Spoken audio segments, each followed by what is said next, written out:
सिंध में वो चीनी की मिलें जो 15 अक्टूबर को चल जाती थीं और पिछले साल भी वो चली, क्योंकि सिंध में गन्ना पहले मैच्योर हो जाता है, वो बॉयलर अपने चलाने के बाद उन्होंने बॉयलर्स को बंद किया और वो अभी तक नहीं चली। हम समझते हैं कि ये सिंध हुकूमत और पाकिस्तान शुगर मिल्स एसोसिएशन की जो सिंध ज़ोन है उसका ये एक गठजोड़ है और ये वफाकी हुकूमत के ख़िलाफ़ एक सियासी साजिश के ज़रिए किया गया। और ना सिर्फ कि ये साजिश के ज़रिए किया गया, साजिश बेशक हमारे ख़िलाफ़ वो करें, लेकिन आवाम को जो है वो इस खेल से सफ़र नहीं करना चाहिए।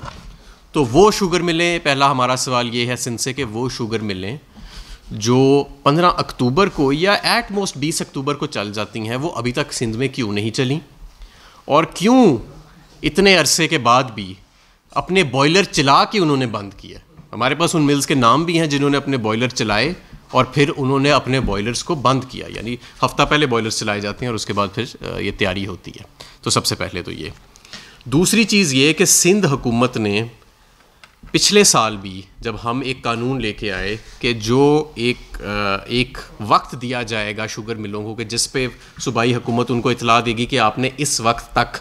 अपनी शुगर मिल्स को चलाना है, वरना आपके ऊपर FIR भी कटेगी और वरना 50 लाख रुपया यौमिया आपको जुर्माना होएगा। सिंध ने ये तमाम सूबों ने ये कानून लागू किया, सिंध ने ये कानून लागू नहीं किया। पंजाब हुकूमत ने ये ऐलान किया है कि 15 नवंबर तक जो मिल्स हैं, साउथ की मिल्स, साउथ पंजाब की 15 नवंबर और बाकी सारी जो नॉर्थ और वेस्ट पंजाब में, वस्ती पंजाब में जो शुगर मिल्स हैं वो 20 नवंबर तक चलेंगी।